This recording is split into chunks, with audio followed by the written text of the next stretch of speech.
সৰ্বোপৰি জনা পিতৃ ঈশ্বৰ তুমি অনাদি কালৰ পৰা অনন্ত কাললৈকে থাকোঁতা ঈশ্বৰ যীশু খ্ৰীষ্ট কালি আজি সদা কাললৈকে একেই হৈ আছে। প্ৰভু তোমাক ধন্যবাদ দিওঁ, তোমাৰ মহা অনুগ্ৰহত আমি মহা পৰিত্ৰাণ পালোঁ। হ'লেও আমি দুৰ্বল বুলি তুমি জানা, কিয়নো আমি ধূলি আৰু ছাই মাথোঁ। হ'লেও তোমাক পিতৃ বুলি মাতিবলৈ আমাক ক্ষমতা দিছা যীশু খ্ৰীষ্টৰ তেজত বিশ্বাস কৰাৰ কাৰণে, তাৰ বাবে ধন্যবাদ। আমি বৰ তাকৰীয়া জাতি, তথাপি তুমি কৈছা হে তাকৰীয়া জাক, ভয় নকৰিবা, কাৰণ পিতৃয়ে তোমালোকৰ ৰাজ্য দিবলৈ আনন্দিত হৈছে বুলি। প্ৰভু, তাকৰীয়া জাকৰ মাজতে বহুতে কাম বনৰ কাৰণে এৰাব নোৱাৰা কামৰ কাৰণে আহিব পৰা নাই। কিছুমানে বেমাৰ হ'ব পাৰে, কিছুমানৰ জীৱিকাৰ তাৰণাত কাম কৰিব লগা হৈছে হ'বলা। তেওঁলোকক তুমি সহায় কৰা, আৰু যিসকলে পৰীক্ষিত হৈছে বেমাৰ আজাৰত আছে তেওঁলোকক তুমি আশীৰ্বাদ কৰিবা। প্ৰাৰ্থনা যীশু নামত খুজিছোঁ, আমেন।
আমি পৰিত্ৰাণৰ তত্ত্ব এইটো চাই আছোঁ। আকৌ আমি লোকে লিখা 3 অধ্যায়লৈ যাওঁ। লোকে লিখা 3 অধ্যায়, তাৰ পৰা আমি আৰম্ভ কৰিম। 3 অধ্যায় 9 পৰা আমি তাৰ পৰা আৰম্ভ কৰিম। Luke, Gospel Luke, chapter 3, verse 9. আৰু এতিয়া গছৰ গুৰিত পথাৰ লাগি আছে, এই হেতুকে যি গছে ভাল পুতি নধৰে তাক কাটি জুইত পেলোৱা হয়। যি মানুহে পৰিত্ৰাণ নাপায়, নতুন জন্ম নাপায়, মন পালতাই ঘূৰি নাহে, তেওঁবিলাকক কাটি পেলোৱা হ'ব, জুইত পেলোৱা হ'ব। এইটো নৰক জুইত পেলোৱা হ'ব।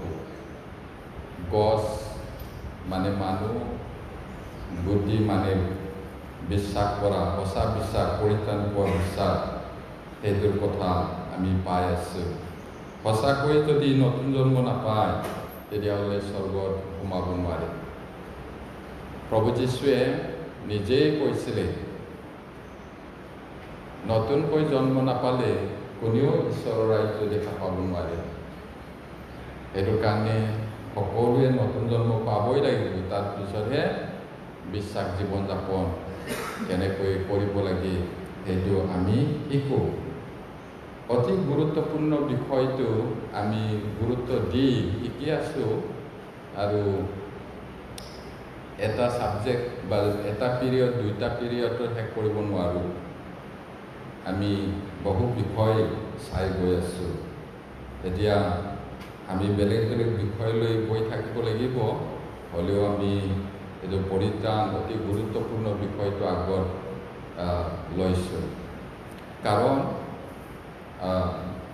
বাইবেলৰ ক'তো নাই খ্ৰীষ্টিয়ান ধৰ্মটো ল'লে গীৰ্জা অহা যোৱা কৰি থাকিলে স্বৰ্গ যাব বুলি, নতুন জন্ম পাব লাগিব। আনে কেনেকৈ শিকায়, কেনেকৈ বিশ্বাস কৰি আমি নাজানো, কিন্তু আমি হ'লে বাইবেল মতে যাম, বাইবেলৰ কথাটো ল'ব লাগিব। যিজনে কৈছে তেওঁৱেই স্বৰ্গৰ মালিক, তেওঁৱেই জানে, সেইটো কাৰণে কৈছে, তেওঁৰ কথা আমি ল'ব লাগিব। এতিয়া আমি যোহন 8:51 পদৰ পৰা Gospel John chapter 8 verse 51 chapter 8:51 এতিয়া যোহন 8:51 পদ পঢ়িম। মই তোমালোকক অতি স্বৰূপে কওঁ, কোনোৱে যদি মোৰ বাক্য পালন কৰে তেওঁ কেতিয়াও মৃত্যু নেদেখিব। এইটো বহুত আচৰিত কথা। প্ৰভু যীশুৰ স্বয়ং মাত হয়। ঈশ্বৰক কেনেকৈ জানিম বা ঈশ্বৰৰ কথাটো কেনেকৈ শুনিম বুলি ক'লে বাইবেলটো পঢ়িলে এইটো তাতেই শুনি পাম। এইটো স্বয়ং প্ৰভু যীশুৰে মাত হয়। তেওঁ কি কৈছে? মানুহবিলাকক কৈছিলে, মই তোমালোকক অতি স্বৰূপে কওঁ, মই তোমালোকক সঁচাকৈ কওঁ, কোনোবাই যদি মোৰ বাক্য পালন কৰে তেওঁ কেতিয়াও মৃত্যু নেদেখিব। এতিয়া বাক্য পালন মানে 10 আজ্ঞাটো নহয়, বিধান পালন নহয়। বহুতে কয় ঈশ্বৰৰ ইচ্ছা পালন কৰিলে স্বৰ্গ যাব। কোনটো হয় ইচ্ছা? ঈশ্বৰৰ ইচ্ছাটো। ঈশ্বৰৰ প্ৰথম ইচ্ছাটো হ'ল প্ৰতিজন মানুহে আত্মাত নতুন জন্ম পাব লাগিব। সেইটোৱে হ'ল ঈশ্বৰৰ আজ্ঞা।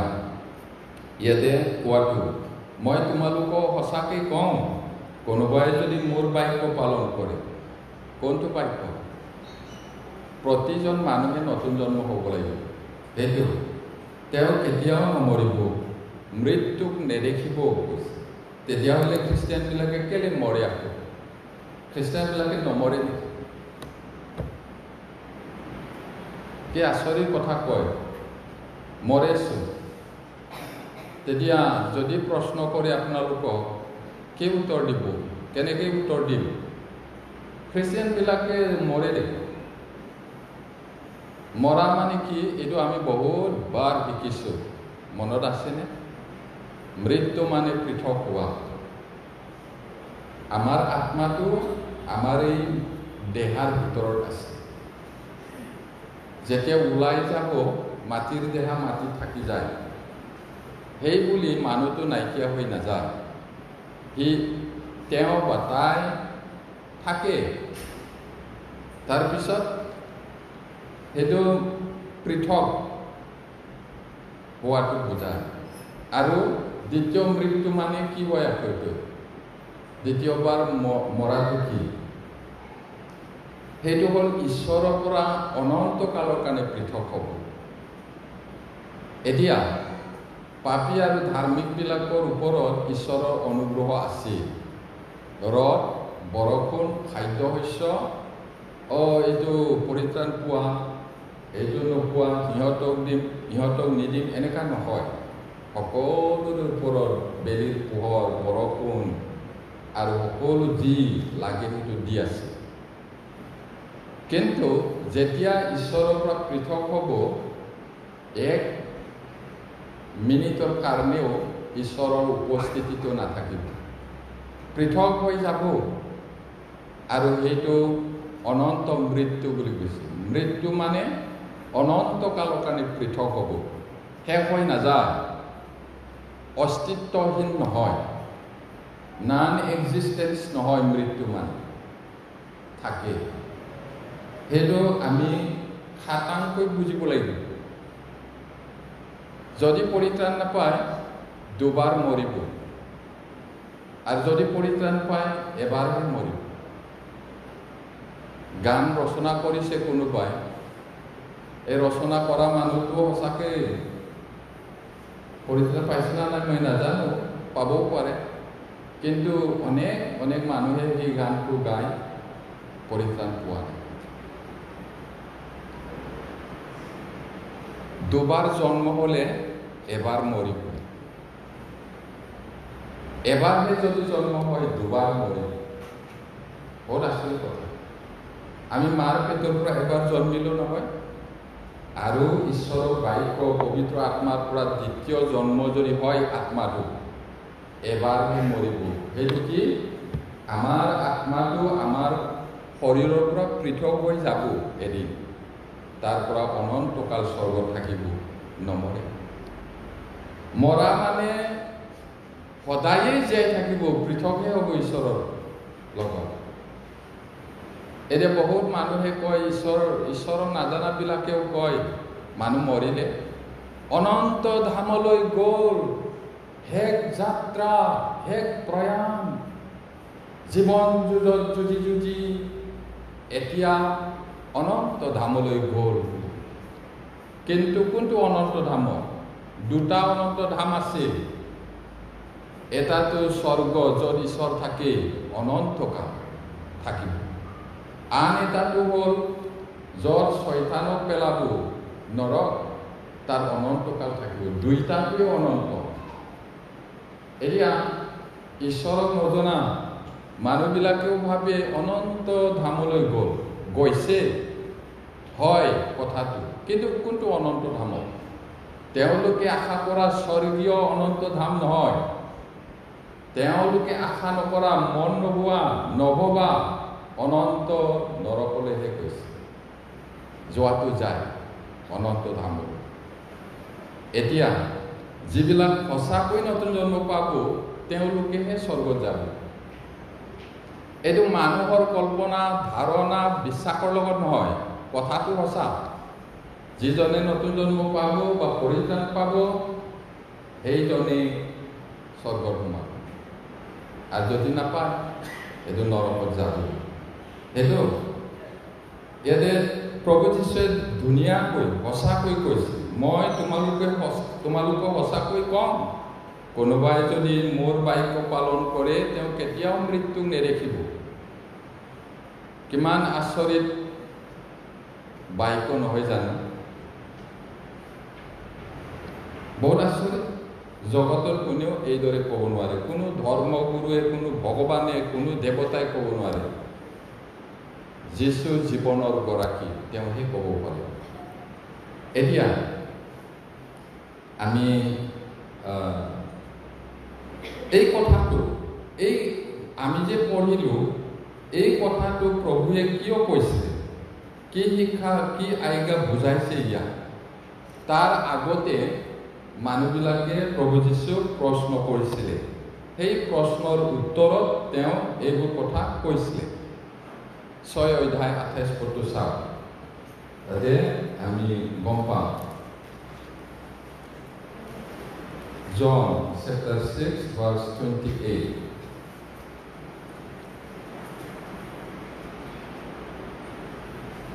যোহন 6 অধ্যায় 28 পদ পঢ়ে।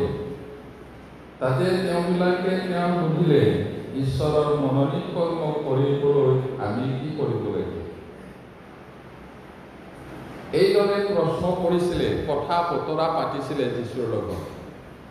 তেতিয়া উত্তৰতহে প্ৰভু যীশুৱে এই কথা কৈছিলে, মই তোমালোকক অতি স্বৰূপে কওঁ, কোনোৱে যদি মোৰ বাক্য পালন কৰে তেওঁ কেতিয়াও মৃত্যুক নেদেখিব, সঁচাকৈ নমৰিব।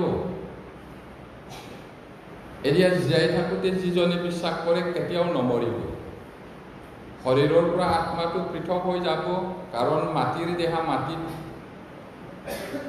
ৰৈ যাব, ঈশ্বৰে দিয়া আত্মাটো ঈশ্বৰলৈ যাব।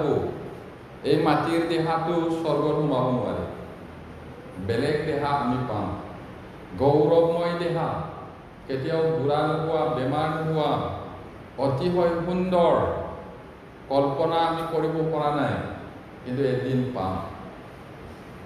সেইটো শৰীৰ লৈ আমি তেওঁৰ লগত যাম। এতিয়া তেওঁলোকৰ প্ৰশ্নৰ উত্তৰত প্ৰভুৱে এইটোৱে কৈছে, ঈশ্বৰৰ মনোনীত কৰ্মটো হ'ল যিজনে তেওঁক পঠাইছে সেই ঈশ্বৰক বিশ্বাস কৰা, তেওঁ পঠোৱা যীচুক বিশ্বাস কৰা, এইটোৱে ঈশ্বৰৰ মনোনীত কৰ্ম।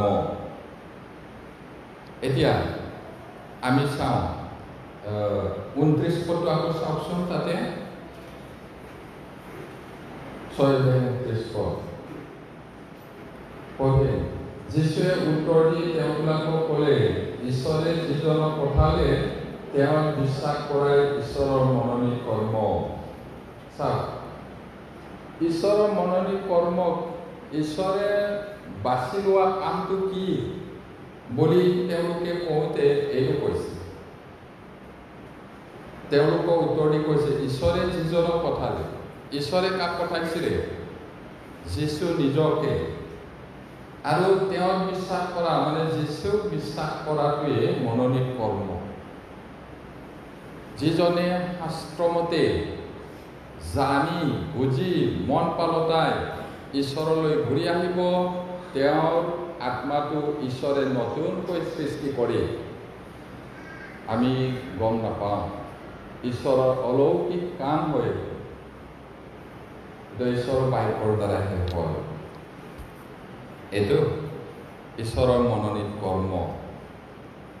তাৰ বাহিৰে বেলেগ বেলেগ কাম কৰি, ধৰ্ম কৰি, পা পইচা দি, দান দি, ভাল কৰ্ম কৰি, নাচ গান কৰি ঈশ্বৰক সন্তুষ্ট কৰিব নোৱাৰি। ঈশ্বৰৰ মনোনীত কৰ্মটো ঈশ্বৰে যিজনক পঠাই দিলে তেওঁক বিশ্বাস কৰা, সেইটোৱে ঈশ্বৰৰ মনোনীত কৰ্ম। বিশ্বাসৰো আকৌ বেলেগ বেলেগ বিশ্বাস আছে, তাকতো আমি শিকিছোঁ। নৌকা ভগ্ন বিশ্বাস, ভূতৰ বিশ্বাস, অপ্ৰমাণিত বিশ্বাস।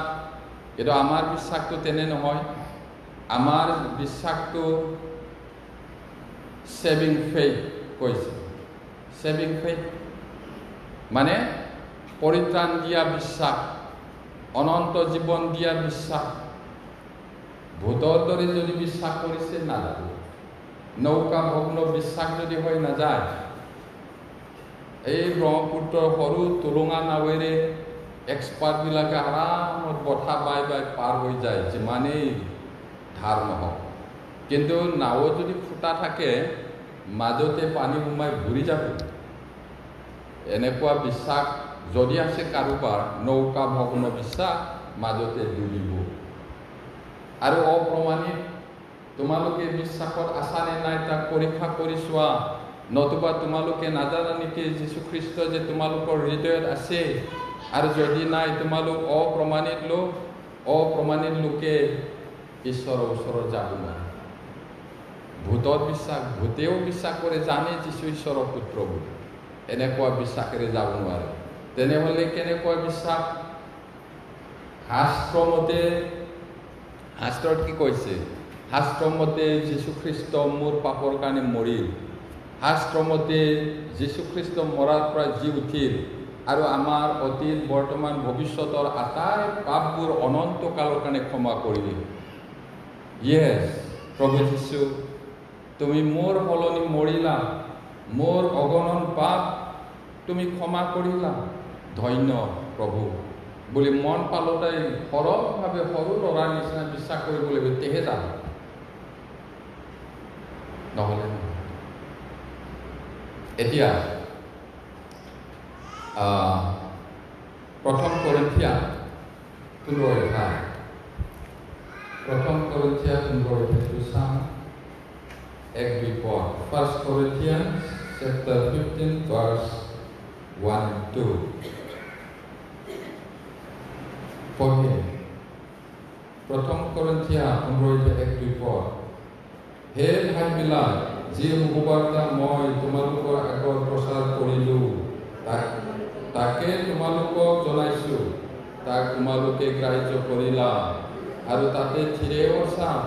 আৰু যি বাইকেৰে মই তোমালোকৰ আগত সুবাৰ্তা প্ৰচাৰ কৰিলোঁ তাক যদি তোমালোকে ধৰি আছা, তেন্তে তাৰ দ্বাৰাই পৰিত্ৰাণ পাইছা, নতুবা তোমালোকে বৃথা বিশ্বাস কৰিলা। ইয়াত বহুত গুৰুত্বপূৰ্ণ কথা আছে। লাষ্ট পাৰ্টত যদি বুলি আছে ইয়াতে দুই পদৰ শেষফালে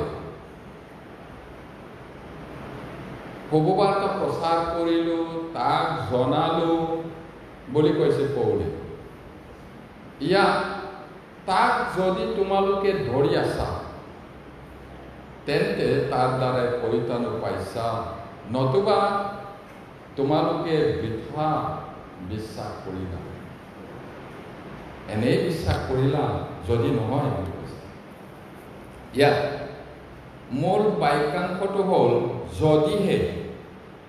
যদিহে অসাৰ বিশ্বাস কৰা নাই।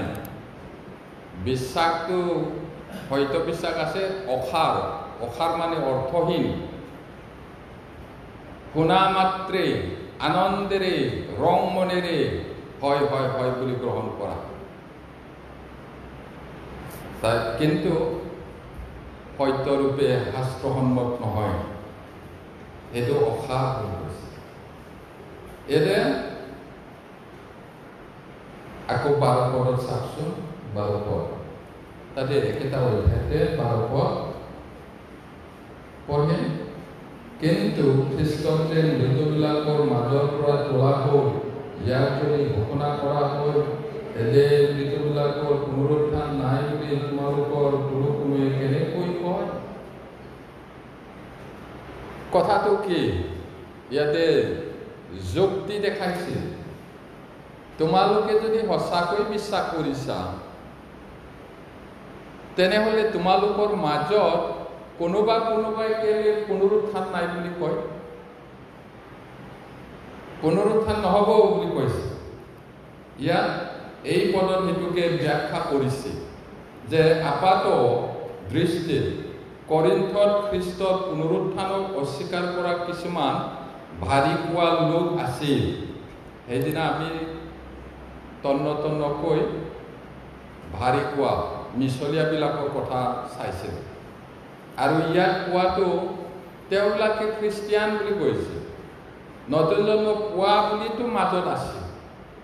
তেনেহ'লে তোমালোকৰ মাজত কোনোবাই পুনৰুত্থান নাই বুলি কেনেকৈ কৈছা? তাৰমানে কি? তেওঁবিলাক মিছা, ভাৰী কোৱা মিছলীয়া হোৱা। এইদৰে পাচনিয়ে কৈছে যে তেওঁলোকে প্ৰথমতে পৰিত্ৰাণ পোৱা নাছিল আৰু তেওঁলোকৰ বিশ্বাস অসাৰ আছিল। চাওক, যদি তেওঁলোক সঁচাকৈ নতুন জন্ম পোৱা হয়, সঁচাকৈ যদি পৰিত্ৰাণ পোৱা মানুহ হয়, তেতিয়াহ'লে পুনৰুত্থান নাই বুলি ক'ব নোৱাৰে। কোনো সত্য বিশ্বাসীয়ে পুনৰুত্থান নাই বুলি ক'ব নোৱাৰে। তোমালোকৰ বিশ্বাসটো অসাৰ, সেইটো কৈছে পৌলে। যিহেতু খ্ৰীষ্টৰ পুনৰুত্থানক অস্বীকাৰ কৰা এজনে নতুন জন্মৰ অভিজ্ঞতা লাভ কৰাটো অসম্ভৱ।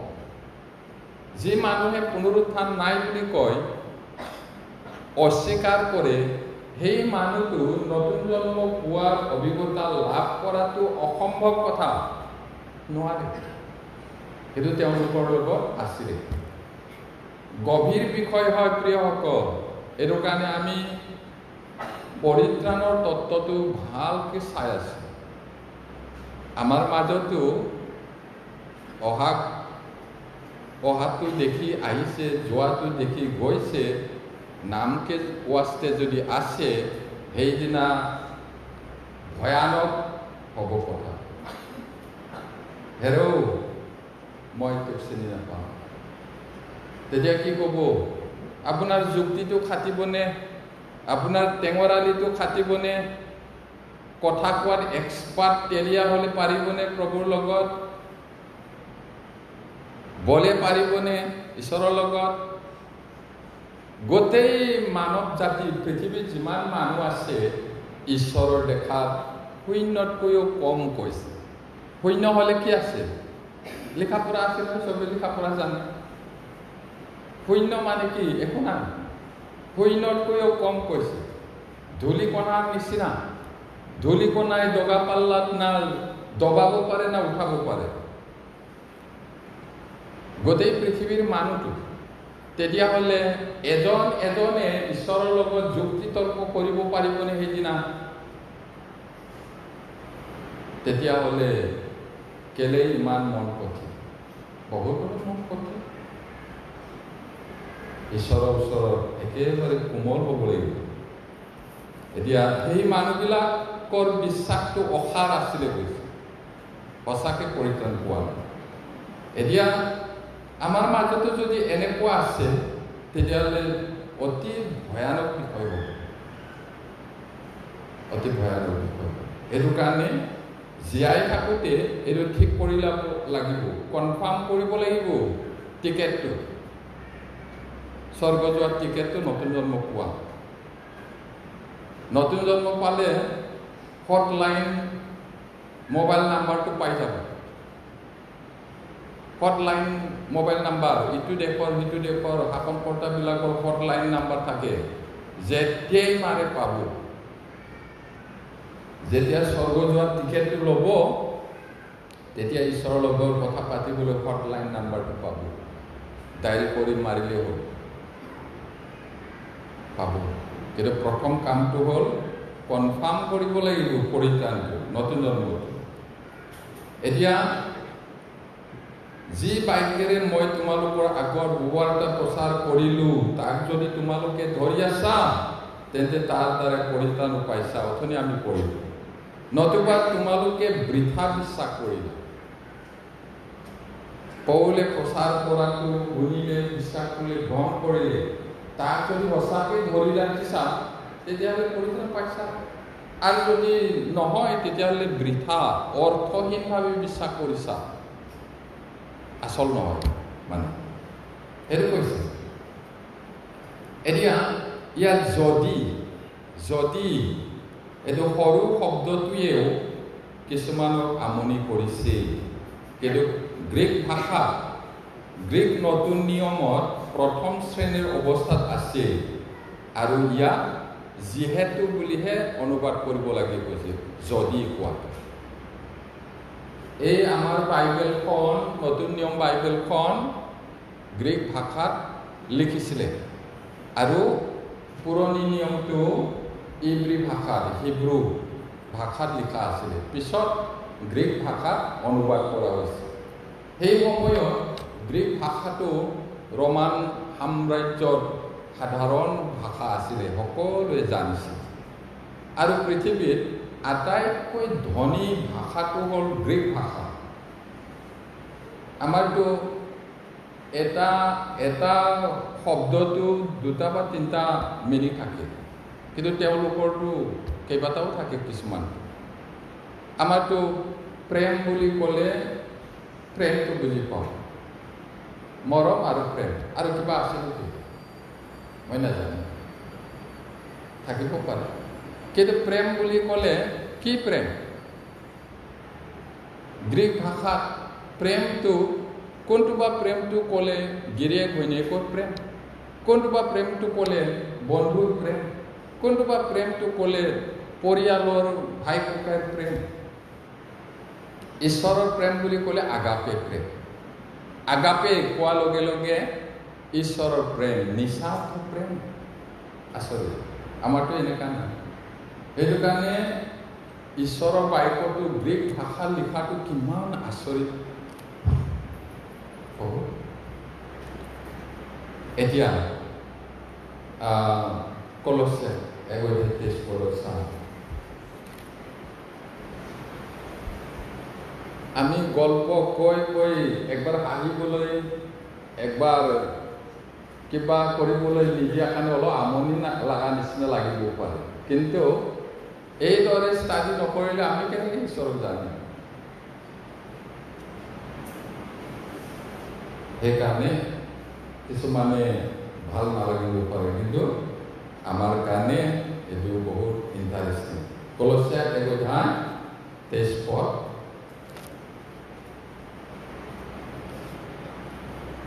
পঢ়িম।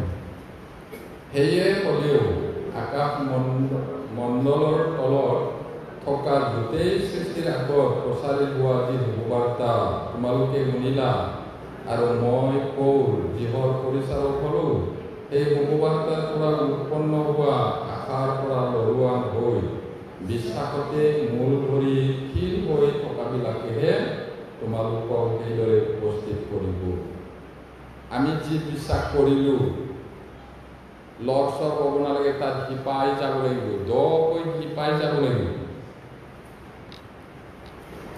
যাতে ইফাল সিফাল কৰা নানান ধৰণৰ শিক্ষাই আমাক যেন উঘালি পেলাব নোৱাৰে। সেইটো ইয়াতে বিশ্বাসতে মূল ধৰি থিৰ হৈ থাকিলেহে তোমালোকক সেইদৰে উপস্থিত কৰিব। বিশ্বাসত দৃঢ় হৈ থাকিব লাগিব। গতিকে যিকোনো প্ৰথম যুগত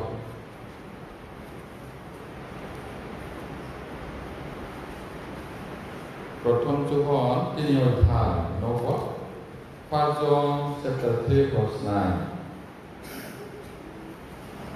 প্ৰথম যোহন 3:9 পঢ়ি যিকোনো ঈশ্বৰৰ পৰা জন্ম পোৱা হয় তেওঁ পাপ আচৰণ নকৰে, কাৰণ ঈশ্বৰৰ বীজ তেওঁৰ অন্তৰত থাকে আৰু তেওঁ পাপ কৰিব নোৱাৰে, কাৰণ ঈশ্বৰৰ পৰা তেওঁৰ জন্ম হ'ল। এতিয়া ইয়াতে ইমান ধুনীয়াকৈ কৈছে, যিকোনো ঈশ্বৰৰ পৰা জন্ম পোৱা হয় তেওঁ পাপ আচৰণ নকৰে, কাৰণ ঈশ্বৰৰ বীজ কঠীয়াটো জীৱনটো তেওঁৰ তাত আছে, অন্তৰত থাকে, তেওঁ পাপ কৰিব নোৱাৰে, কাৰণ ঈশ্বৰৰ পৰা তেওঁৰ জন্ম হ'ল। এজন গ্ৰীক পণ্ডিতে এইদৰে কৈছে, তেওঁৰ নামটো কেনেন ৱেষ্টে লিখিছে, গ্ৰীক ভাষাত বৰ্তমান কালত অনিৰ্দিষ্ট বাক্যই সদায় নিৰন্তৰ অভ্যাগত ক্ৰিয়াৰ কথা কয়, কেতিয়াও ক্ৰিয়াৰ কেৱল তথ্য নহয়। সেয়েহে অনুবাদটো হ'ল তেওঁ অভ্যাগতভাৱে পাপ কৰিবলৈ সক্ষম নহয়। পাপ কৰিব নোৱাৰে মানে পাপ কৰিবলৈ তাৰ শক্তি নাই নহয়।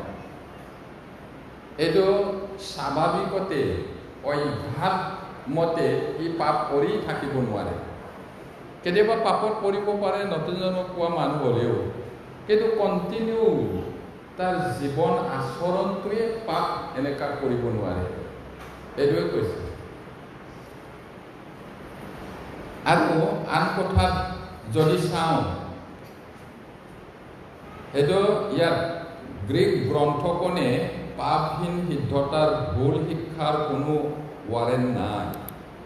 তাৰমানে কি ক'ব বিচাৰিছে, সেই কিতাপত নিৰ্দোষী নিষ্কলংক এই কথাটো কোৱা নাই। আমি নতুন জন্ম পালোঁ, পাপৰ ক্ষমা পালোঁ, কেতিয়াবা আমি পাপত পৰিব পাৰে, পাপ কৰিব পাই পোৱা নাই, পৰিব পাৰে। পৰি থকাটো বেলেগ, কেতিয়াবা পৰাটো বেলেগ। বোকাত শুই থকাটো বেলেগ, কেতিয়াবা পিছল খাই বোকাত পৰাটো বেলেগ। এইদৰে সদায় সিদ্ধ ভুল শিক্ষা নাই কৈছে। পাপহীন সিদ্ধতাৰ ভুল শিক্ষাৰ কোনো ৱাৰেণ্ট নাই কৈছে। মানে একেবাৰে সিদ্ধ, পাপ নাই আৰু এনেকাটো কোৱা নাই। সেইটো এতিয়া আমি 3 অধ্যায় 6 পদটো চাওঁ একেখন কিতাপতে 3 অধ্যায় 6 পদ প্ৰথম John 1 John chapter 3 verse 6 পঢ়ে যিকোনো তেওঁ থাকে তেওঁ পাপ নকৰে যিকোনোৱে পাপ কৰে তেওঁ দেখা নাই আৰু জনাও নাই যিজনে নতুন জন্ম পালে তেওঁ খ্ৰীষ্টত আছে আৰু খ্ৰীষ্ট তেওঁত আছে এইটো আকৌ কেনেকুৱা বুলি আমি টান পাব পাৰে বুজিবলৈ নতুন জন্ম পোৱা মানুহটো খ্ৰীষ্টত থাকে খ্ৰীষ্টত থকা মানে খ্ৰীষ্টৰ ওপৰত নহয় খ্ৰীষ্টৰ ভিতৰত আৰু খ্ৰীষ্ট আমাৰ ভিতৰত বহুত আচৰিত নহয় জানো বুজিব পাৰিছেনে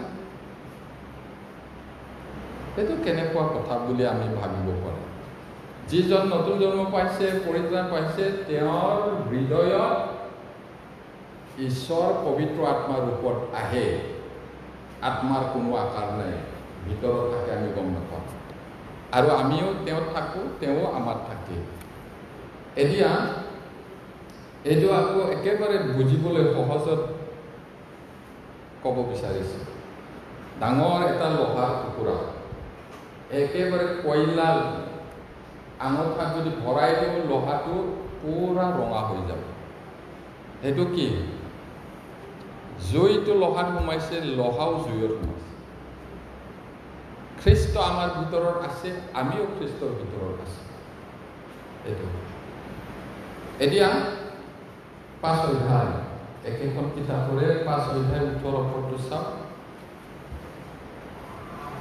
chapter 5 verse 18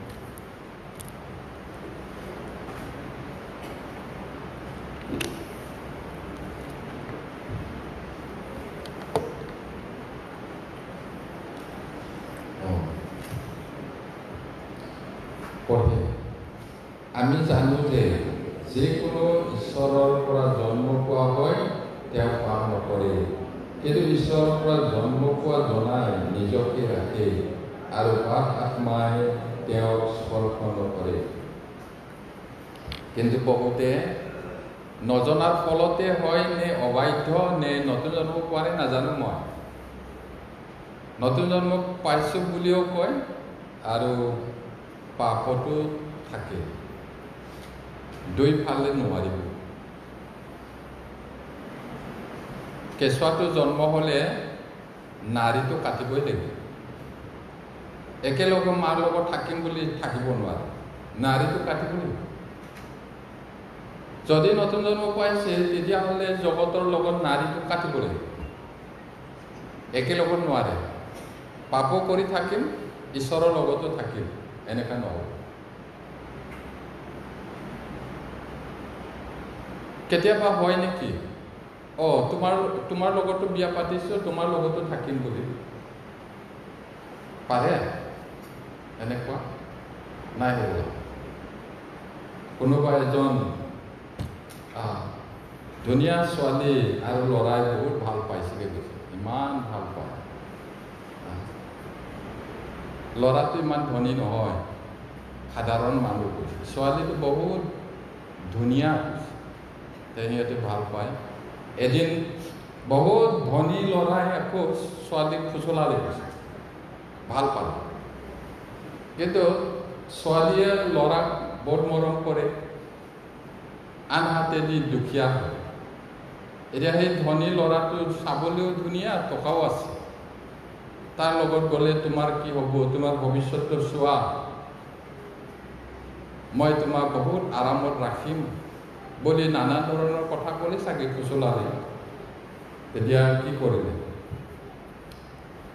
ইফালে পইচাও লাগে আকৌ আনফালে দিয়ে সেই ল'ৰাটোকো ভাল পাই মৰম কৰি কি কৰা যায় তাৰপিছত সিদ্ধান্ত লৈছে কৈছে দিনত সেই আগৰ ভাল পোৱা দুখীয়া ল'ৰাৰ লগত থাকিম ৰাতি বোলে ধনী ল'ৰাটোৰ লগত থাকিম এনেকুৱা সিদ্ধান্ত লৈছে কৈছে হ'ব এনেকা? নতুন জন্ম পোৱাটো জগতৰ লগত পুৰা পৃথক হ'ব লাগিব। দলংটো কাটি দিব লাগিব, হাকুটো ঘূৰি যাব নোৱাৰাটো। ইছৰাইলে ঘূৰি যাম বুলি ক'লে যাব পাৰিলেহেঁতেন কৈছে, মচিয়েও ঘূৰি যাম বুলি ক'লে ঘূৰি যাব পাৰিলেহেঁতেন কৈছে, কিন্তু দলংটো ভাঙি থৈছে। খ্ৰীষ্টৰ মানুহবিলাকৰ লগত দুখ কষ্ট আৰু ঠাট্টা নিন্দা অপমানটোৱে ধন বুলি মচিয়ে বিশ্বাসত দৃঢ় হৈ থাকিল। নেদেখা ঈশ্বৰক দেখি পোৱাৰ দৰে তেওঁ থাকিলে গৈছে। আমিও সেইদৰে হোৱা উচিত প্ৰিয়সকল। মই জগততো চলিম, গীৰ্জা প্ৰাৰ্থনাও গৈ থাকিম, এইটো কাহানিও নহ'ব। মানুহৰ কাৰণে হোৱা যেন লাগিব পাৰে, ঠিকে আছে দে বুলি, কিন্তু ঈশ্বৰৰ কাৰণে নহয়। হয় জগত, নহয় ঈশ্বৰ, দুইফালে নহয়। এতিয়া মথিয়ে লিখা 10 অধ্যায়, মথিয়ে লিখা 10 অধ্যায় 32-33, Matthew chapter 10, 32 and 33.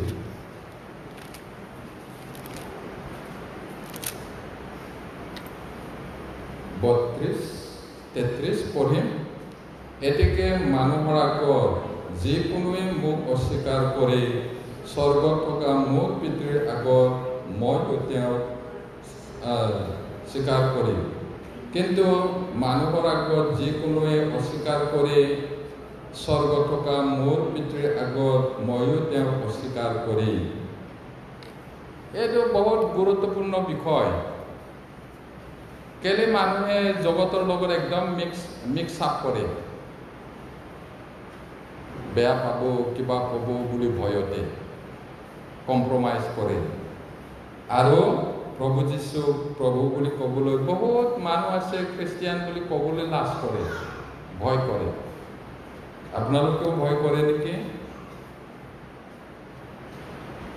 যদি লাজ কৰে, প্ৰভুও লাজ কৰিব কৈছে। ইয়াত এই অধ্যায়ৰ আৰম্ভণিতে যদি আমি চাওঁ, যীশুৱে প্ৰথমবাৰৰ বাবে শিষ্যসকলক পঠাই দিছিলে দুইজন, পিছত 70 জনক দুইজন এনেকুৱা পঠাই দিছিলে। এই পঠাই দিওঁতে তেওঁ নিৰ্দেশ দিছিলে। নিৰ্দেশটো কি আমি পঢ়িলোঁ। ইয়াতে তোমালোকে যেতিয়া সুবাৰ্তা প্ৰচাৰ কৰিবলৈ যোৱা, তেতিয়া এই কথাটো, এই গুৰুত্বপূৰ্ণ বিষয়টো কৈ দিবা। কথাটো কি? যিজনে মোক পৃথিৱীত অস্বীকাৰ কৰে, ময়ো তাক সেই সময়ত অস্বীকাৰ কৰিম। যদি মানুহে মোক লাজ কৰে পাপী আৰু ব্যভিচাৰীৰ আগত, ময়ো মোৰ পিতৃৰ প্ৰভাৱেৰে হাজাৰ হাজাৰ স্বৰ্গদূতে মহাপ্ৰতাপেৰে যেতিয়া আহিম, তেতিয়া সেই মানুহটো মই লাজ পাম। এইটো কৈছে, সতৰ্ক কৰি দিবলৈ কৈছে। এতিয়া আপুনি লাজ কৰাটো ইমান ডাঙৰ বিষয় নহয়, কিন্তু তেওঁ যদি আপোনাক লাজ কৰে কি হ'ব? কোনো মানুহে কাক চাপিব নোৱাৰিব। মই অথনিয়ে ক'লোঁ, আমাৰ যুক্তিটো একো নাখাটিব, আমি ক'লে নোৱাৰিম। গোটেই পৃথিৱীৰ মানুহটো যদি ধূলিতকৈও কম হয়, ব্যক্তি হিচাপে একো কৰিব নোৱাৰে। এইটো অতি গুৰুত্বপূৰ্ণ কথা। সেই কথাটো তেওঁ সোঁৱৰাই দিছে। তেওঁলোকে তেওঁলোকৰ শ্ৰোতাসকলক সতৰ্ক কৰি দিব লাগে যে ইয়াত পৃথিৱীত মচিহ মানে প্ৰভু যীশু প্ৰত্যাখ্যান কৰাৰ অৰ্থ হ'ব, তেতিয়া প্ৰভুৱে এই মানুহজনক প্ৰত্যাখ্যান কৰিব। এতিয়া আমিও সুবাৰ্তা প্ৰচাৰ কৰিলে কি কৰোঁ? ঈশ্বৰে প্ৰেমেৰে সকলোকে মাতিছে, হে পৰিশ্ৰান্ত ভাৰাক্ৰান্ত লোকসকল, মোৰ ওচৰলৈ আহা, মই তোমালোকক জিৰণি দিম। যাৰ যাৰ ইচ্ছা হয় আহা, মই তোমালোকক জীৱন জলৰ কিনাৰলৈ যাম, জীৱন জল পান কৰাম। অনন্ত জীৱনৰ আশা তোমালোকক দিম। যদি নামানে সেইদিনা প্ৰভুৱে বিচাৰ কৰিব। মন পালটোৱা নহ'লে অনন্ত নৰক আছে। এইটো আমি সতৰ্ক কৰি থাকোঁ। ৱাৰ্ণিং, আমাৰ কামটো প্ৰচাৰ কৰা, ৱাৰ্ণিং দিয়া। মানুহে বিশ্বাস কৰিলে অনন্ত জীৱন গ্ৰহণ নকৰিলে প্ৰভু গ্ৰহণ নকৰিব, ৰিজেক্ট কৰিব, এই কথা। এতিয়া আমি এইখিনিতো পালোঁ। এতিয়া আমি কি চাব বিচাৰিছোঁ? যদি আমি প্ৰভুৰ লগত থাকোঁ তেতিয়াহ'লে আমি পুৰস্কাৰ পাম, তেওঁৰ লগত ৰাজত্ব কৰিম। এতিয়া কি কৈছে? 2 তিমথী 2:12, 2 Timothy chapter 2 verse 12.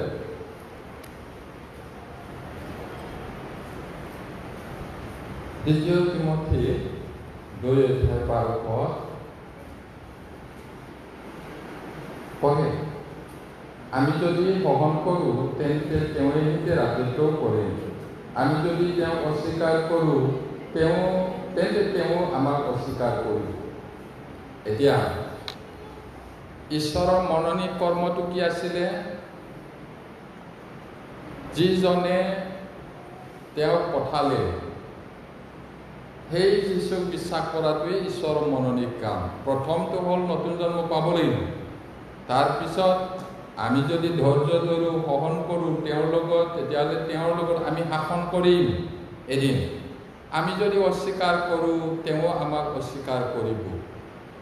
প্ৰতিজনৰ কথা কৈছে ইয়াত, কাৰোবাক বাদ দি কোৱা নাই, প্ৰতিজনৰ কাৰণে হয় বাইবেল। ইয়াত অস্বীকাৰ কৰাটো হ'ব পাৰে, সেই তেতিয়া অস্বীকাৰ। আমি মানুহে ইয়াত যদি অস্বীকাৰ কৰোঁ তেতিয়াহ'লে প্ৰভুৱে সেইদিনা তাক অস্বীকাৰ কৰিব সেই মানুহজনক। আমি চাওঁ এই 1 Corinthians 3:1 1 Corinthians chapter 3 verse 11 to 15. 11 to 15 পঢ়িম যদি পাইছোঁ। কিয়নো যি স্থাপন কৰা হ'ল তাৰ বাহিৰে আন ভেটিমূল কোনেও স্থাপন কৰিব নোৱাৰে। সেই ভেটিমূল যীশুখ্ৰীষ্ট। এই ভেটিমূলৰ ওপৰত সোণ, ৰূপ, ৰত্ন নাইবা কাঠ, খেৰ, নৰাৰে যদি কোনোৱে সাজে তেন্তে প্ৰতিজনৰ কৰ্ম প্ৰকাশিত হ'ব, কিয়নো সেইদিনে তাক দেখুৱাব। কাৰণ সেইদিন অগ্নিত প্ৰকাশিত হ'ব, তাতে প্ৰতিজনৰ কৰ্ম কেনেকুৱা অগ্নিয়ে নিজেই তাৰ পৰীক্ষা কৰিব। তাৰ ওপৰত সজাগ কোনোজনৰ কৰ্ম যদি ৰয় তেন্তে তেওঁ বেচ পাব, আৰু কোনোজনৰ সজাগ কৰ্ম যদি পুৰে তেন্তে তেওঁৰ হানি হ'ব। তথাপি তেওঁ নিজে অগ্নিৰ পৰা ৰক্ষা পোৱাৰ দৰেই পৰিত্ৰাণ পাব। এতিয়া আমাৰ বিশ্বাসৰ ভেটিমূলটো কি? আপুনি বিশ্বাস কৰিছে বুলি কৈছে, বিশ্বাসৰ যিটো ফাউণ্ডেশ্যন সেইটো কি হয়? যীশু ফাউণ্ডেশ্যনৰ বাহিৰে সকলো দুপনি বালি। বালিৰ ওপৰত যদি ফাউণ্ডেশ্যন কৰিছে, বানপানী ঢৌ যেতিয়া আহিব এইটো ধ্বংস হৈ যাব। যীশু ফাউণ্ডেশ্যন, ৰক অফ এজেছ বুলি কৈছে, সৰ্বযুগৰ শিলা, তেওঁ সদায় থাকে। সেইটোহে আমাৰ ফাউণ্ডেশ্যন। আৰু সেই ফাউণ্ডেশ্যনত যদি আমাৰ ঘৰটো সাজিলেও, বিশ্বাসৰ ঘৰটো, তেতিয়া থাকিব। তাৰপিছত এতিয়া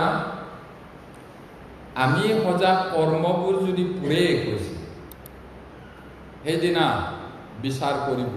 মানুহটোক নহয়, এতিয়া পৰিত্ৰাণ পোৱাৰ পিছত আমি যদি তেওঁৰ লগত ধৈৰ্য ধৰোঁ, কাম কৰোঁ, তেতিয়া পুৰস্কাৰ পাব। এই কথাটো পাইছোঁ এতিয়া আমাৰ কামটোহে পৰীক্ষা কৰিব সেইদিনা জুয়ে, মানুহটোক নহয়। এতিয়া আমি পৰিত্ৰাণ পোৱাৰ পিছত মনোযোগেৰে কৰিছোঁ নে অনিচ্ছাকৈ কৰিছোঁ, একেবাৰে উৎসাহেৰে কৰিছোঁ নে এলেহুৱাৰে কৰিছোঁ, আমাৰ মনটো কেনেকুৱা, প্ৰেমেৰে কৰিছোঁ নে এনেই কৰিছোঁ, সেইদিনা পৰীক্ষা কৰিব। আৰু জুয়ে নিজে পৰীক্ষা কৰিব গৈছে, আৰু যাৰ যাৰ কামটো পুৰিব সি পুৰস্কাৰ নাপায়, যাৰ যাৰ কামবিলাক থাকিব এইবিলাক পুৰস্কাৰ পাব। তথাপি মানুহটো যেনে তেনে জুইৰ পৰা বাচা নিচিনা বাচিব গৈছে, কিন্তু একো পুৰস্কাৰ নাই, গালি খাব, লাজ পাব লাগিব, সেইটো কৈছে। এতিয়া প্ৰিয়সকল, আমি নতুন জন্ম পোৱাৰ পিছত ঈশ্বৰক ভয় কৰি জীৱন যাপন কৰা উচিত। এতিয়া আমি প্ৰভুৰ কাৰণে কৰাটো নৰা, খেৰ, কাঠ নিচিনা নেকি? এইটো মূল্য নাই। হ'ল ৰূপ মুকুতাৰে সাজিব লাগিব, তেতিয়া এইটো জুয়ে নুপুৰে, তেতিয়া পুৰস্কাৰ পাব, মানুহটো স্বৰ্গত যাবই, কিন্তু নৰা, খেৰ, কাঠেৰে বনোৱাটো জুয়ে পুৰিব, একো পুৰস্কাৰ নাপায়, পুৰি যাব। মানুহটো যেনে তেনে জুইৰ পৰা বাচা নিচিনা বাচিব, আধা মৰা। এইটো লাজৰ পৰিত্ৰাণ কৰিছে।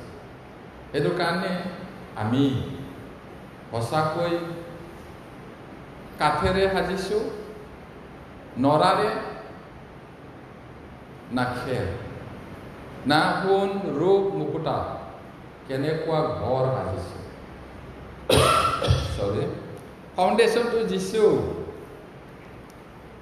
আপুনি সেই ফাউণ্ডেশ্যনৰ কেনেকুৱা বিশ্বাসৰ ঘৰ সাজিছে। এতিয়া আমি ইমান গুৰুত্ব নিদিব পাৰে, ইমান নাভাবিবও পাৰে, কিন্তু সেইদিনা ঠাই ভাই মই কি কৰিলোঁ বুলি ক'ব, কিন্তু পলম হৈ গ'ল। এতিয়া আপুনি কি যি কৰে, কেনেকৈ কৰে, মোৰ ঘৈণীয়েকৰ কাৰণে, মোৰ ল'ৰাৰ কাৰণে, ভৱিষ্যত ল'ৰাৰ কাৰণে, বোৱাৰীৰ কাৰণে, জঙাইৰ কাৰণে, এনেকুৱাহে ভাবিছিলোঁ। কেনেকুৱা ভাবে? ভাবিবই লাগিব আকৌ, নহ'লে কেনেকৈ হ'ব বুলি ভাবিছে নেকি? দায়ুদ ৰজাই কি কৈছে? যিবিলাকে কেৱল নিজৰ ল'ৰা ছোৱালীৰ ভৱিষ্যতৰ পইচা সিহঁতৰ জীৱনৰ কাৰণে বুটলি জমা কৰে, এনেকুৱা মানুহৰ পৰা মোক পৃথক কৰা গৈছে।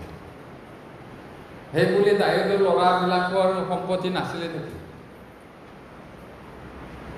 যদি ঈশ্বৰৰ কাৰণে আমি কৰোঁ, ঈশ্বৰে জানো আমাৰ ল'ৰা ছোৱালী, আপোনাৰ ল'ৰা ছোৱালীক নাজানে? জানে। আপুনি দিব পৰাতকৈ উত্তম বস্তু দিব পাৰে। আমি কল্পনা কৰিব নোৱাৰা আশীৰ্বাদ আপোনাৰ ল'ৰা আৰু ছোৱালীক দিব পাৰে। বাইবেলটো পঢ়িব, কেনেকৈ জীৱন যাপন কৰিবলৈ কৈছে। কলছিয়া 3:24-25। Colossians chapter 3 verse 24 and 25. 3:24-25 পঢ়িম। যি কৰা তাক মানুহৰ উদ্দেশ্যে নহয়, কিন্তু প্ৰভুৰ উদ্দেশ্যে মনে চিতে হিতে কৰা। তোমালোকে প্ৰভু খ্ৰীষ্টৰ নিমিত্তে দাস্য কৰ্ম কৰা, কিয়নো যিজনে অন্যায় কৰে তেওঁ নিজে কৰা অন্যায়ৰ প্ৰতিফল পাব, আৰু তাৰ পক্ষপাত নাই। ইয়াকে আৰু কিমান ক্লিয়াৰ ক'ব? প্ৰভুৱে ইমান ধুনীয়াকৈ যি কৰা, আপুনি যি কৰে মানুহৰ উদ্দেশ্যে নহয়, প্ৰভুৰ উদ্দেশ্যে কৰিব লাগিব, প্ৰভুৰ উদ্দেশ্যে দাস্য কৰ্ম কৰা। এই কথাটো পঢ়িলে, এইবোৰ কথাটো পঢ়িলে মাৰ্টিন লুথাৰলৈ মনত পৰে। ৰিফৰ্মাৰ সংস্কাৰক আছিলে, ঘোৰ অন্ধকাৰ কেথলিচিজিমৰ পৰা ৰিফৰ্ম কৰি আনিছিলে মাৰ্টিন লুথাৰে। সেইজনে কি কৈছে, এই গাখীৰ ক্ষীৰা মিছনত জাৰ্চি গাই গাখীৰ ক্ষীৰা তিৰোতাবিলাকক কৈছে, তোমালোকে যদি সম্পূৰ্ণ মন প্ৰাণেৰে ঈশ্বৰৰ যীশুৰ নামৰ গাখীৰটো ক্ষীৰাই, পুৰস্কাৰ আছে। সম্পূৰ্ণ মন নিদিয়াকেও গাখীৰটো খীৰাব পাৰে নহয় জানো? পাৰে না? 5 লিটাৰ ওলাব লগাটো এই গাইজনী ইমান বদমাছ 2 লিটাৰহে দিছে বুলি কৰিব পাৰিবনে না? পাৰিব।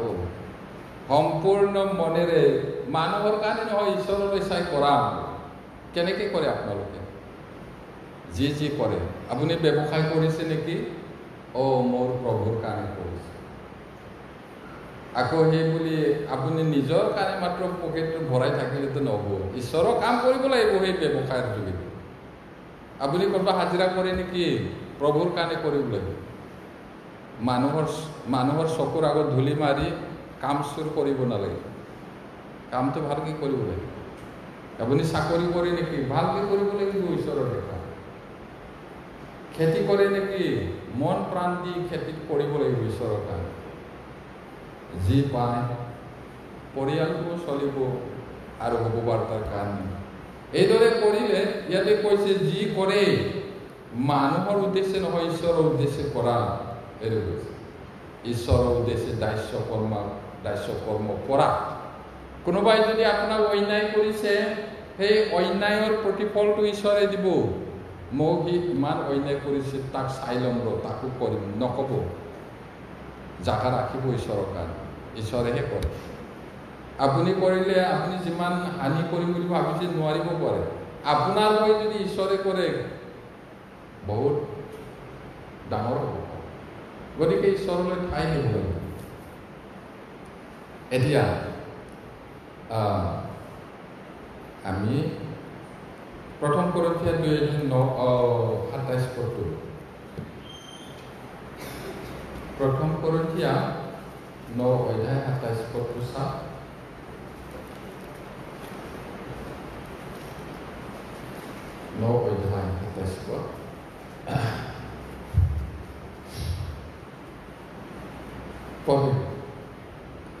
কিন্তু লোকৰ আগত ঘোষণা কৰি শেষত নিজে যেন অগ্ৰাহ্য নহওঁ, এইকাৰণে মই নিজ শৰীৰকে ঘুচিয়াই বহ কৰি ৰাখিছোঁ। পাচনি পৌলে এইদৰে কৰিছিল। তেওঁ ভগৱাৰ্তা প্ৰচাৰ কৰি তেওঁ মানুহৰ কেতিয়াবা কিবা এটা প্ৰলোভন আহিব পাৰে, কিবা এটা ভাবিছিলে হ'বলা, মই নাজানো, বাইবেলে কোৱা নাই। সেইকাৰণে নিজকে ঘোচা মাৰি কণ্ট্ৰল কৰিছে। নিজকে ঘোচা মাৰি কণ্ট্ৰল কৰিছে। আমি কেনেকুৱা? আপুনি কেনেকৈ কণ্ট্ৰল কৰিছে নিজক? যিজনে নিজক কণ্ট্ৰল নকৰে তেওঁ বেৰা নাইকিয়া, ৱাল নাইকিয়া ঘৰৰ নিচিনা। এতিয়া ইয়াত অগ্ৰাহ্য মানে পৰিত্ৰাণটো হেৰাব নহয় কথাটো। তেওঁ ভগৱাৰ্তা প্ৰচাৰ কৰি নিজে যেন অগ্ৰাহ্য নহয় মানে পৰিত্ৰাণটো হেৰাব সেইটো কোৱা নাই। ঈশ্বৰৰ পৰিচৰ্যা তেওঁ অগ্ৰাহ্য কৰিব পাৰে, পৰিত্ৰাণটো ৰিজেক্ট কৰিব নোৱাৰে। কাৰণ এবাৰ পৰিত্ৰাণ পালে অনন্তকলীয়া। পৰিত্ৰাণৰ কাৰণে অলপো চিন্তা কৰা নাই পৌলে। কিন্তু পৰিচৰ্যাৰ জীৱনত কিবা এটা যদি ঈশ্বৰৰ দেখাত পাপ কৰে, তেতিয়াহ'লে তোমাক নালাগে বুলি ৰিজেক্ট কৰিব পাৰে। এইটো কাৰণে নিজক ঘুচিয়াই পিনি কণ্ট্ৰল কৰিছে। এতিয়া আমি 2 Timothy 1:12 চাওঁ। পৰিত্ৰাণটো তেওঁ চিন্তা কৰা নাই। 2 Timothy 1:12, 2 Timothy chapter 1:12 পঢ়ে। এইকাৰণে মই এইবোৰ দুৰ্ভোগ কৰিছোঁ, তথাপি লজ্জিত নহওঁ, কিয়নো মই যিজনাক বিশ্বাস কৰিলোঁ তেওঁ জানো, আৰু তেওঁৰ হাতত মই নিজক যিহকে গতাই দিলোঁ, তাকে তেওঁ যে সেই দিনৰ নিমিত্তে পহৰা দি ৰাখিবৰ সমৰ্থ, ইয়াক দৃঢ় প্ৰত্যয় কৰিছে। পৰিত্ৰাণটো তেওঁ সন্দেহ কৰা নাই। আৰু মই যিহক গতাই দিলোঁ, মই জানো যাক মই বিশ্বাস কৰিছোঁ, আৰু জানো তেওঁ শেষলৈকে ৰাখিব এইটো কৈছে। এতিয়া আপুনি যিজন ঈশ্বৰক সেৱা কৰিছে তেওঁ সঁচাকৈ জানিছেনে? তেওঁ কেনেকুৱা হয়, তেওঁৰ মনটো কি হয়, আপোনাৰ পৰা কি বিচাৰে, এইটো তেওঁৰ লগত যদি মিল নহয় কেনেকৈ তেওঁৰ লগত চলি যাব পাৰিব? দুইজন মানুহ ৰাস্তাত গ'লে মনটো নিমিলিলে যাব নোৱাৰে। সেইদৰে গিৰিয়েক ঘৈণীয়েকবিলাকেও যিজনে বিয়া পাতিছে, গিৰিয়েক ঘৈণীয়েক নতুন যৌৱন নাপালে একেলগে যাব নোৱাৰে। সেইকাৰণে গাধ আৰু গৰুৰ লগত হাল বাব নালাগে কৈছে। গাধটো চুটি হয়, গৰুটো দীঘল, খোজটো নিমিলে। এইটো সঁচা সঁচি গাধ আৰু গৰুৰ কথাটো কোৱা নাই। নতুন জন্ম পোৱা নোপোৱাৰ লগত বিয়া নাপাতিবা কৈছে। কিছুমানে ধেৰ তেৰিকা এইটো হৈ জানো বুলি বিয়া পাতিছে, গৰম বালিৰ গছকি জাপ মাৰি আছে বহুত। জানি না গৰম বালি? এতিয়াহে গৰম বালিৰ গছকিছা বুলি কয় নহয়, বিয়া নাপাতা আগতো গম নাপায়। এতিয়া বাইবেলৰ কথাটো শিক্ষাটো পাই আছে, নতুন জন্ম পোৱা মানুহটো নোপোৱাৰ লগত বিয়া পাতিব নালাগে। নামানি পিনি বিয়া পাতে, তাৰপিছত কেনেকুৱা হৈছে? গৰম বালিত ইমান ডাঙৰ গৰম বালি জাপ মাৰি আছে, ক'ত পলাব? পলাব পাৰিব? কিছুমান আছে ইমান গৰম ভাত লদা বনাই পিনি ফটকে সোমাই ল'লে মুখত, না পেলাব পাৰে না গিলিব পাৰে।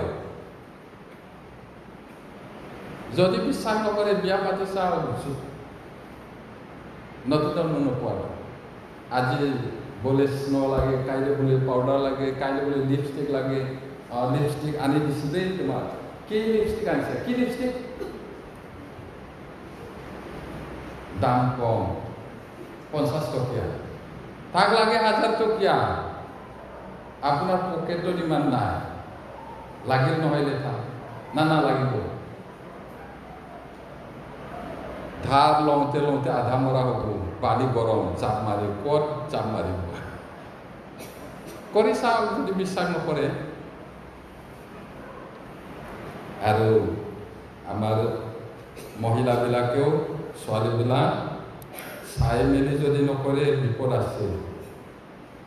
না ঘূৰি আহিব পাৰে, না গৈ থাকিব পাৰে হ'ব লাষ্টত।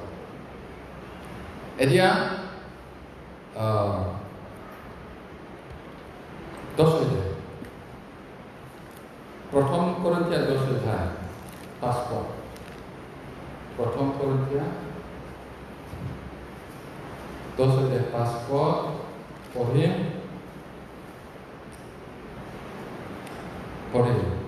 আৰু এই কাৰণেই যিজনাই মই দ্বিতীয়টো পঢ়ি পাইছোঁ। প্ৰথম কৰিন্থিয়া 10 অধ্যায় 5 পদ পঢ়িম। তথাপি তেওঁবিলাকৰ অধিক ভাগ লোকৰ ওপৰত ঈশ্বৰ সন্তুষ্ট নহ'ল, কিয়নো তাৰ প্ৰমাণ এই যে তেওঁবিলাকক অৰণ্যতে নিপাত কৰা হ'ল। কাৰ লগত? তেওঁবিলাকৰ লগত। তেওঁবিলাকৰ অধিক ভাগ লোকৰ ওপৰত ঈশ্বৰ সন্তুষ্ট নহ'ল কৈছে। কাৰ ওপৰত? ইছৰাইল। প্ৰায় 20 লাখ মানুহ আছিলে কৈছে। মিছৰ দেশৰ পৰা ওলাই আহি ইমান আচৰিত 10টা আচৰিত চিন দেখুৱাই সাগৰটো শুকান কৰিলে। 40 বছৰ কাম বন্ধ কৰাকৈ মান্না খোৱালে, মাংস খোৱালে, জীয়া শিলৰ পৰা নদী কৰি পিনি পানী খোৱালে, তথাপি বিশ্বাস নকৰিলে কৈছে। ঈশ্বৰ অসন্তুষ্ট হ'ল তেওঁবিলাকৰ ওপৰত। তাতে কি কৈছে? ক্ৰোধত এই শপত খালো বুলি কৈছে ঈশ্বৰে, এওঁবিলাকে মোৰ বিশ্ৰামত সোমাবলৈ নাপাব। ইব্ৰী 3 অধ্যায় 11 পদত কৈছে ঈশ্বৰে, তাতে মই ক্ৰোধত শপত খালো, এওঁবিলাক মোৰ বিশ্ৰামত সোমাবলৈ নাপাব। কিমানজনে? 20 লাখৰ ভিতৰত কিমানজনে সোমালে? 2জন। কালেব আৰু জিহুচোৱা এই দুজনে বাকী ইমান লাখ লাখ মানুহ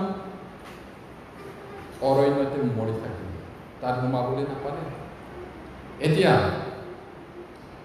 এই কথাটো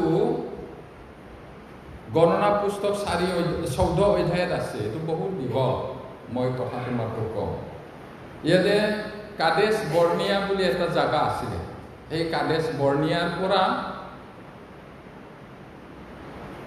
চেদি পঠাইছিলে কনান দেশটো চাব 12 জন মানুহ এটা ট্ৰাইবৰ পৰা এজন এনেকা 12 জন মানুহ চেদি পঠাই দিছিলে কনান পালেষ্টাইনটো চাবলৈ তাৰপিছত তেওঁলোকে কিমান দিন থাকিছিলে তাতে 40 দিন আহি পিনে ৰিপৰ্ট দিলে বোলে মানুহকেইটা ইমান ডাঙৰ ডাঙৰ আমি ফৰিঙৰ নিচিনা আমাক গিলি পেলাব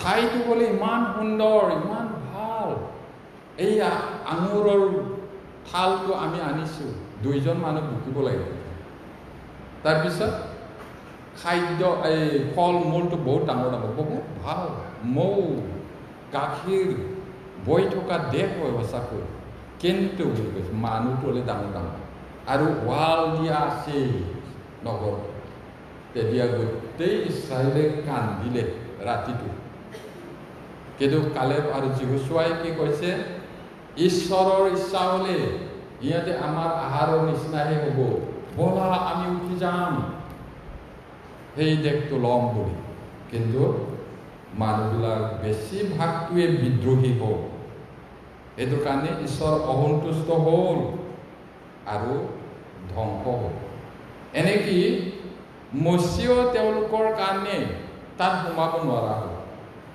দিনে দিনে দিনে দিনে 40 বছৰে মচিৰ বিৰুদ্ধে কথা হ'ল সেইকাৰণে তেওঁ এদিন বহুত দুখ পালে আমাৰ ল'ৰা ছোৱালী গৰু ম'হ ছাগলী গোটেইটো মৰিব আৰু এই শুকান জাগাত আনিছে পানী খাবলৈ নাই এই তাক ঘৰ হিল মাৰ হিলটো চবে লয় তেতিয়া পৃথিৱীত মচিৰ নিচিনা নম্ৰ মানুহ নাই কৈছে ঈশ্বৰে হ'লেও সেইদিনাখন খং উঠিল তাৰপিছত ঈশ্বৰে কৈছিলে হিলটো কথা কোৱা পানী ওলাব তাৰপিছত হেৰ বিদ্ৰোহী হয় এই শিলৰ পৰা তোমালোকৰ কাৰণে মই পানী উলিয়াই দিম নেকি লাঠিৰে 2 বাৰ সেইকাৰণে মচি আৰু হাৰুণক ঈশ্বৰে ক'লে তোমালোকে মোৰ নাম পবিত্ৰ নকৰিলা সেইকাৰণে তুমিও সোমাব নাপাবা প্ৰাৰ্থনা কৰিছিলে অনুগ্ৰহ কৰি সোমাবলৈ দিয়ক বুলি ঈশ্বৰে কৈছে আৰু এই বিষয়ে প্ৰাৰ্থনা নকৰিবা হ'লেও আকৌ ঈশ্বৰে ইমান দয়া কৰিলে সোমাবলৈ দিয়া নাই কিন্তু পৰ্বতৰ ওপৰত উঠিবলৈ দি কনান দেশটো চাবলৈ দিছে এতিয়া গীতমালাটো চাওঁ আৰু 1-2টামান বাইবেল পঢ় গীতমালা 106 নম্বৰ Psalms 106 43 44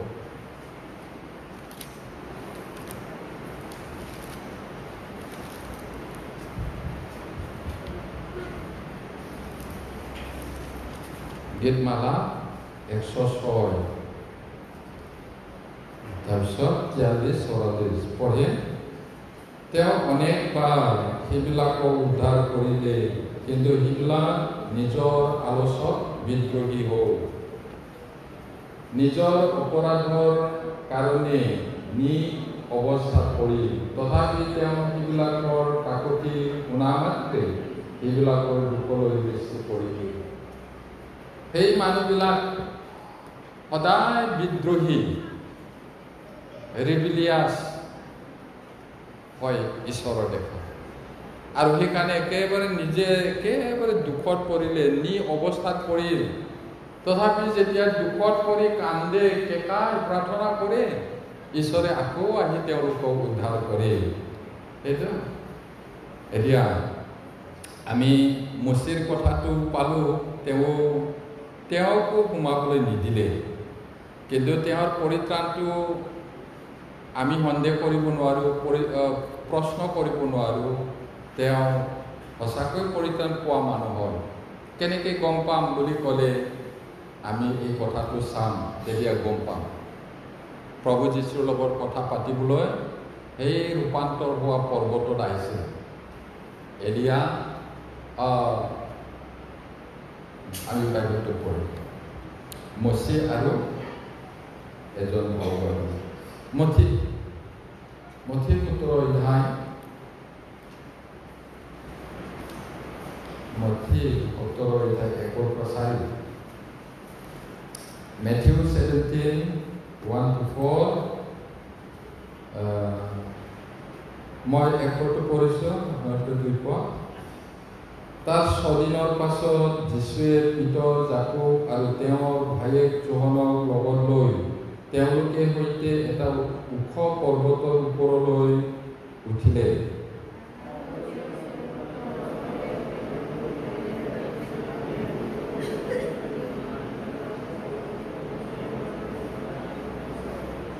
আৰু চোৱা, মচি আৰু এলিয়াই তেওঁৰে সৈতে কথোপকথন কৰি তেওঁলোকক দেখা দিলে।